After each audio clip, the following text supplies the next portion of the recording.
Bismillahirrahmanirrahim. Alhamdulil muallimit tullabi wa musahhilil khairi liman yata'allamu.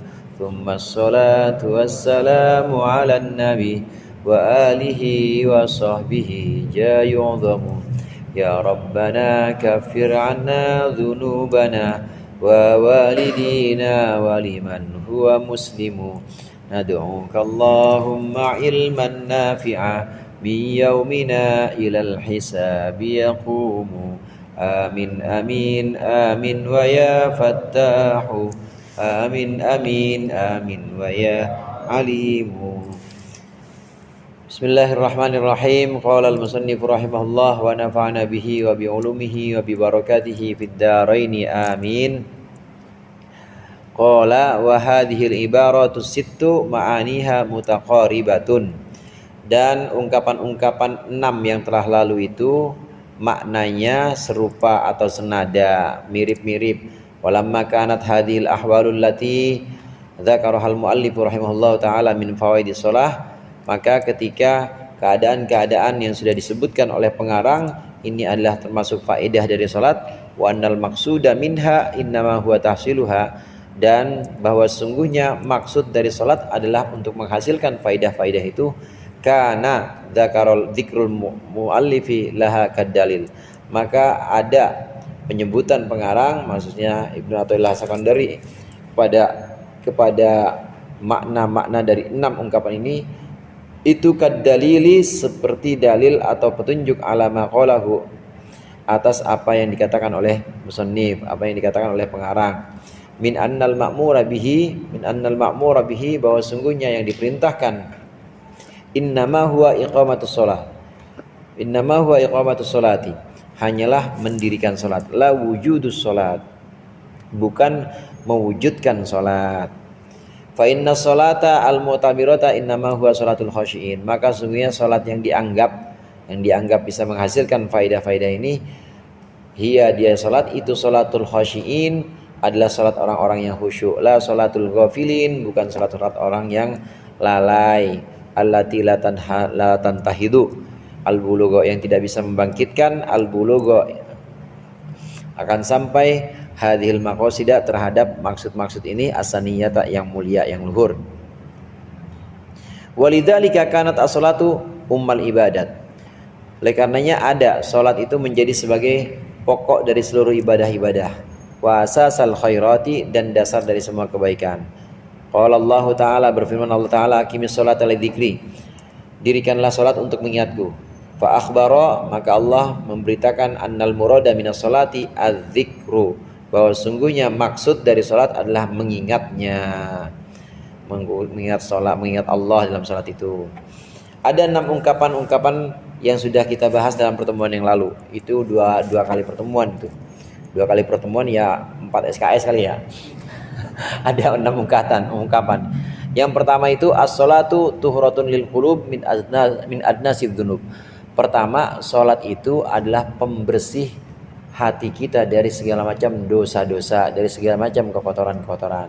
Orang yang salat itu hatinya perlahan-lahan Allah bersihkan dari dosa-dosa, dari ria, dari ngedumer, dari ngegrundel, pokoknya semuanya yang merupakan penyakit-penyakit hati itu dibersihkan melalui salat. Tuhratun lil qulub min adnasid dzunub, yang pertama. Ungkapan yang kedua, salat itu adalah pembuka pintu kegaiban. Istiftahun li babil qulub. Guyub.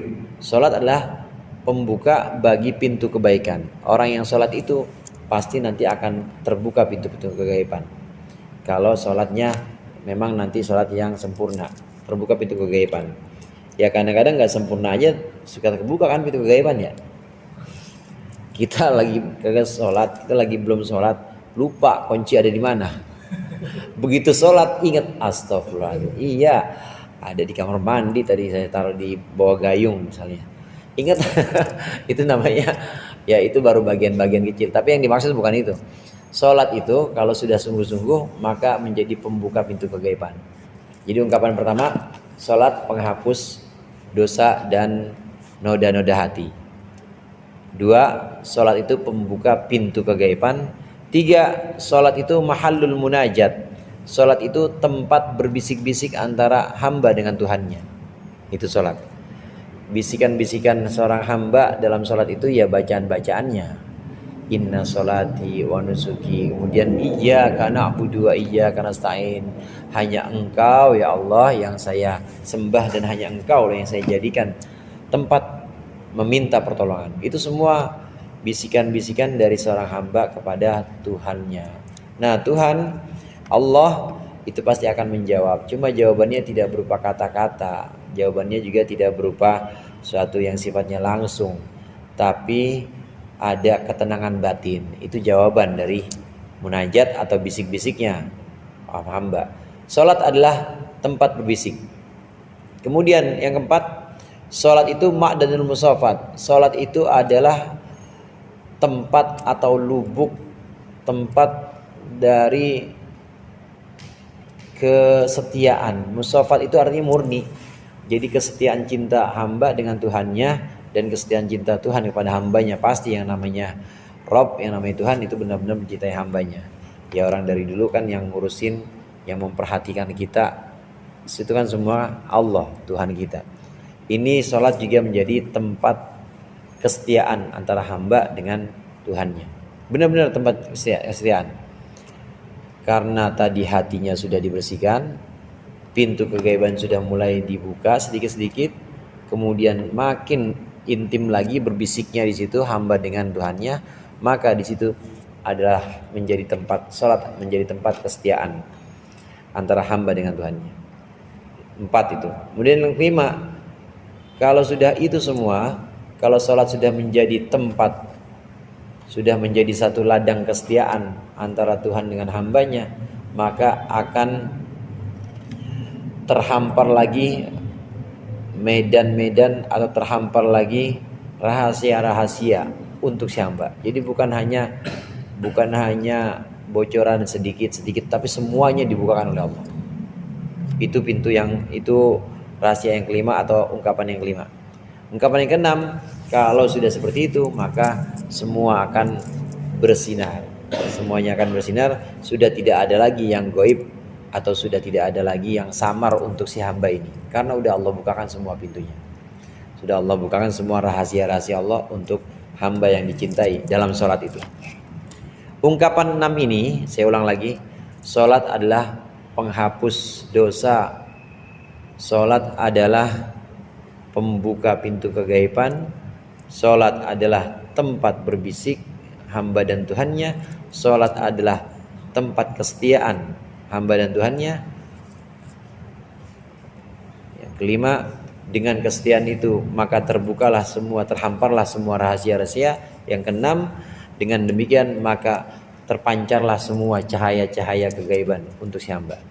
Ini ungkapan yang 6 ini disebutkan oleh Imam Ibnu Athaillah Sakandari untuk menegaskan bahwa memang maksud dari sholat itu adalah untuk menghasilkan faidah-faidah ini. Untuk menghasilkan faidah-faidah ini. Kalau bahasa umum mungkin khasiatnya ya, khasiatnya. Khasiat sholat yang seperti ini bisa didapat. Bisa didapat dengan cara apa? Dengan cara melaksanakan sholat, dengan cara mendirikan sholat. Iqamatus sholat. Ini bukan khasiat yang sembarangan, bukan khasiatnya habis sholat kemudian ada yang ngasih duit, bukan. Atau kita selesai jamaah misalnya 40 hari 40 malam berjamaah kemudian tiba-tiba jadi kaya gitu, bukan. Itu mah khasiat biasa-biasa aja. Ini terbuka semua pintu rahasia, terbuka semua pintu kegaiban untuk hamba itu. Sekarang gini saudara, kalau kita dikasih yang sifatnya material gitu ya, yang sifatnya material, dikasih rezeki, duit maksudnya, karena sholat kita, itu tetap tidak akan menghilangkan kebutuhan kita kepada uang itu, nggak akan menghilangkan kebutuhan kita kepada dunia itu, karena memang orientasi kita duit soalnya. Beda sama orang yang udah benar-benar sholatnya, kemudian yang Allah kasih bukan itu, tapi yang Allah kasih adalah rahasia-rahasia. Allah bukakan semua pintu-pintu rahasia. Orang yang dikasih duit tetap akan mungkin jatuh kepada kekhawatiran. Kalau habis pasti khawatir lagi dia. Tapi kalau orang yang sudah diberikan oleh Allah rahasia, diberikan pintu kegaiban semua dibuka sama dia, udah nggak ada yang samar lagi. Dia bakal tahu, oh kena musibah, oh iya kena musibah, udah kelihatan tuh dia kena musibah. Tapi di balik musibah itu dia udah tahu ada berbagai macam pahala yang Allah kasih sama dia, dan kelihatan pahalanya. Dia kena, misalnya dia kena bencana, atau dia dapat rezeki, misalnya dia dapat rezeki dan ternyata rezeki itu akan hilang lagi misalnya, itu udah Allah kasih, udah Allah berikan rahasia-rahasia di balik itu semuanya, di balik rezeki yang Allah berikan kepada dia, di balik musibah yang Allah timpakan kepada dia, di balik ibadah yang dia laksanakan, itu semua udah Allah buka. Udah nggak ada perasaan khawatir udah, karena memang udah terbuka semua untuk dia.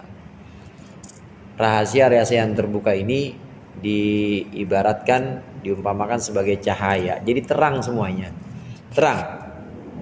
Orang itu muncul kegelisahan, muncul kekhawatiran kan karena gelap, karena nggak tahu ini besok ada apa, nggak tahu besok masih ada nggak duit ya, kan karena begitu.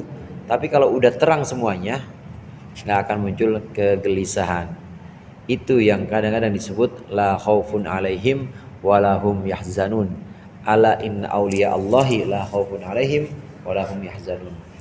Wali-wali Allah, kekasih-kasih Allah itu nggak ada perasaan takut dan nggak ada perasaan sedih, karena udah tahu jalan ceritanya tuh dia dikasih ibadah itu, jalan ceritanya untuk apa dan bakal bagaimana itu udah terbuka semuanya. Jadi terang pancaran cahaya itu artinya terang. Kalau udah terang dan jelas, udah nggak ada yang namanya kekhawatiran, kesedihan, itu tidak ada.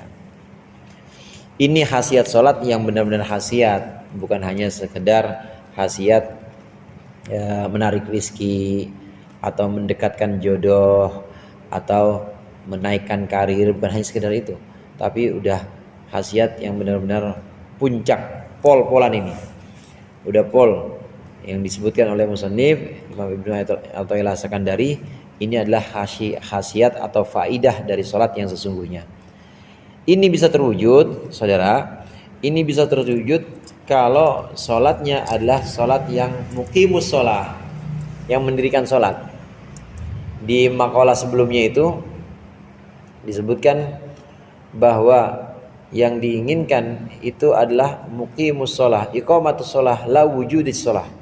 Yang diinginkan itu mendirikan sholat, bukan mewujudkan bentuk sholat. Bentuk sholat diri, ruku, diri lagi, sujud, itu namanya bentuk sholat. Kalau sholat hanya sekedar mewujudkan bentuk-bentuk sholat, itu nggak akan sampai faedah ini. Tapi kalau sholat mendirikan sholat, itu dapat faedah yang 6 ini. Kalau hanya sekedar menghadirkan diri, ruku, diri, duduk, sampai salam, menghadirkan bacaan-bacaan Fatihah, surat, subhanallah, tasbih, takbir, hanya sekedar itu, tapi tidak mendirikan sholat, maka tidak akan mendapat faidah-faidah ini. Nah, bagaimana mendirikan sholat itu? Bagaimana muqimus sholat? Muqimus sholat itu orang yang mendirikan sholat, itu adalah orang yang melaksanakan semua rukun dan syarat-syaratnya. Rukun-rukunnya sholat dilaksanakan, mulai dari berdiri, takbir, niat, semua. Syarat-syaratnya sholat dilaksanakan. Syarat sholat itu menutup aurat, menghadap kiblat, bersih dari najis dan hadas, semua syarat-syaratnya. Urusan fikih pokoknya itu semua dipenuhi. Setelah itu masuk ke dalam sholat, itu sudah otomatis jalan. Syaratnya udah otomatis jalan, rukunnya juga udah otomatis jalan.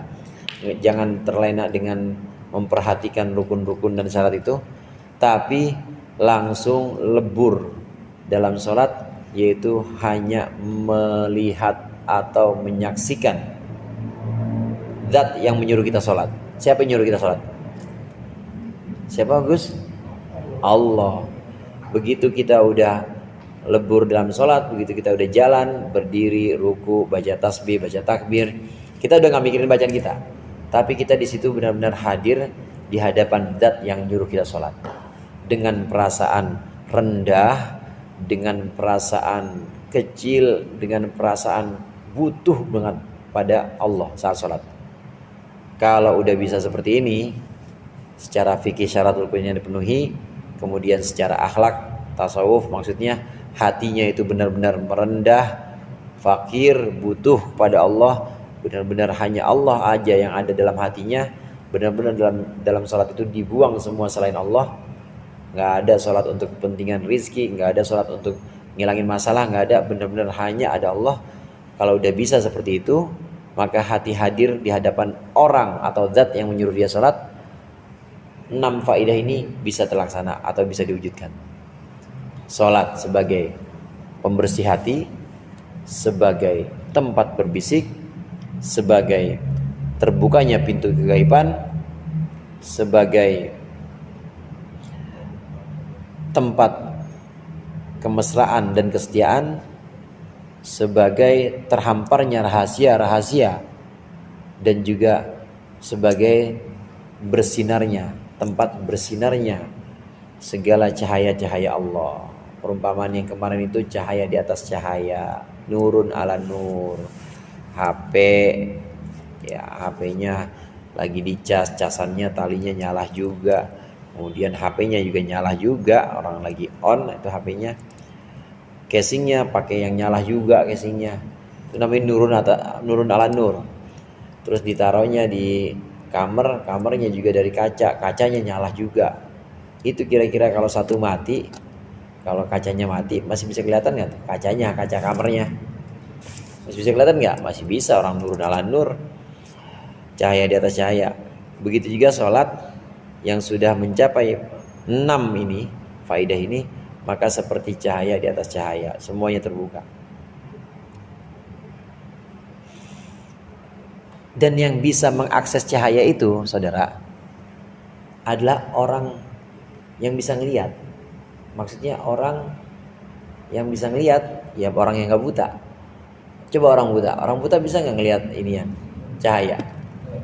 Nggak bisa kan, gelap, dia nggak bisa beda. Ini kan yang bisa bikin kita itu bedain ini putih, kemudian ini coklat, ya ini merah, kan cahaya yang bisa bikin kita itu membedakan mana putih mana merah. Begitu kita matiin semua, udah semua nggak ada yang kelihatan, gelap. Orang buta juga begitu, orang buta nggak akan bisa melihat cahaya itu. Buta di sini artinya bukan buta matanya, tapi yang mata hatinya itu tidak bisa terasah, yang mata hatinya itu tidak dibiasakan untuk digunakan, nggak akan bisa ngelihat ini, nggak akan bisa ngelihat orang yang mukanya atau orang yang semua diri orang itu bercahaya gara-gara sholat, nggak bakal kelihatan. Jadi kelihatannya secara matanya mata kepala, secara mata zohir kelihatannya biasa aja orang itu. Tapi kalau dilihat dari mata basiroh atau mata hati, ini orang benar-benar bercahaya. Kadang kalau emang butuhkan, emang dia didatengin sama orang yang datang itu benar-benar butuhkan pertolongan dia, belum ngomong aja itu udah selesai masalahnya. Karena memang yang ketemu adalah hati dengan hati. Yang butuh ini muridnya datang dengan hati, ngelihatnya dengan hati, dan gurunya yang bercahaya juga hatinya. Karena sholat yang bisa mengakses itu adalah basiroh atau mata hati. Gak kelihatan dengan mata kepala. Gak kelihatan dengan mata kepala bahwa ini orang yang sholat, oh ini orang yang sudah mencapai 6 faidah ini, enggak.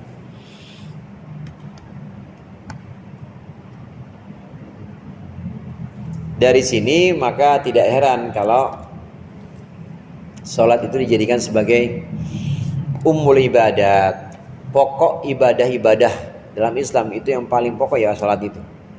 Kalau sholatnya benar pasti yang lain benar. Karena gimana nggak benar, orang dia tahu semua rahasia udah dibuka.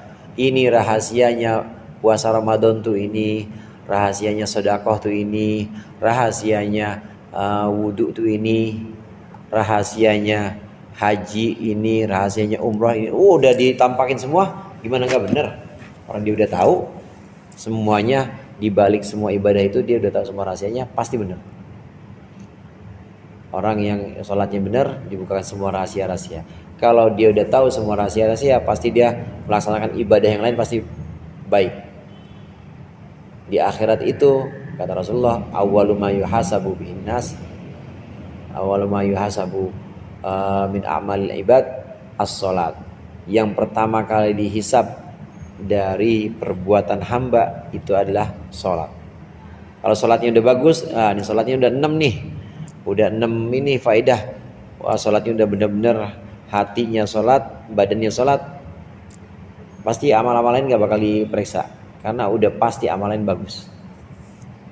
Alasan itu tadi, orang itu melakukan amal-amal lain bagus karena dia sudah tahu rahasianya. Ais misalnya, saya suruh Ais itu di balik ini saya, di bawah motor saya ya, di situ ada batu, angkatin batu itu Is gitu. Ya pokoknya angkatin batu itu aja. Udah, angkatin batu. Udah, nggak ada pesan apa-apa, cuma gitu doang. Satu pesan saya. Terus lain hal kalau saya berpesan gini, Is, itu di bawah motor saya ada batu. Itu ada ya barang di ini, barang 6 juta mah ada tuh di amplop coklat. Itu buat Ais. Cepetan mana larinya ke sono? Yang ada amplopnya sama yang nggak ada? Cepetan kalau dikasih tahu ada amplop atau cepetan nggak ada? Ada amplopnya pasti. Pasti. Kalau perlu, ya apa aja ditinggal pokoknya. Begitu juga dengan ibadah-ibadah yang lain untuk orang yang sudah Allah bukakan.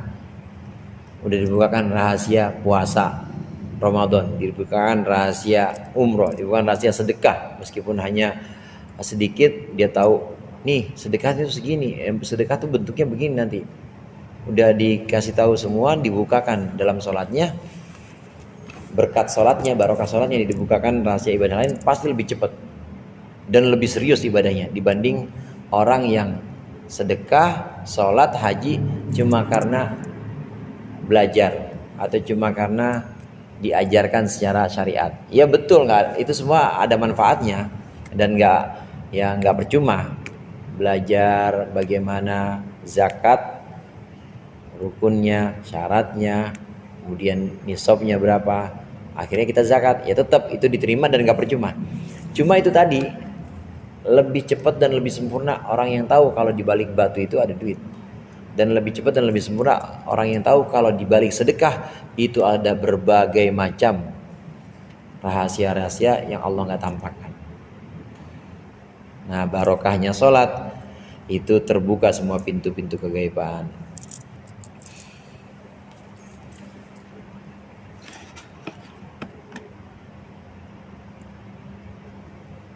Maksud dari sholat, meskipun faidahnya itu tadi bisa didapat, cuma tetap maksud dari sholat itu adalah untuk mengingatku, aqimis sholata lidzikri, kata Allah. Tetap dibalikin lagi oleh syarih di sini, dikembalikan bahwa tetap perintah sholat itu lidzikri, perintah sholat itu untuk mengingat Allah pokoknya. Adapun capaian yang 6 tadi itu bonus, boleh Allah kasih, boleh enggak. Jangan terus kita nggak dapat kita berhenti sholat, karena memang perintah sholat adalah lidzikri, untuk mengingatku.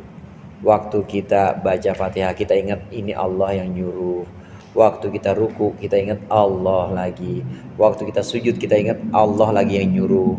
Minimal bacaan-bacaan itu kita tahu itu semua Allah yang perintahkan. Subhana rabbil azim bihamdi. Minimal kita tahu bahwa Allah yang nyuruh kita itu.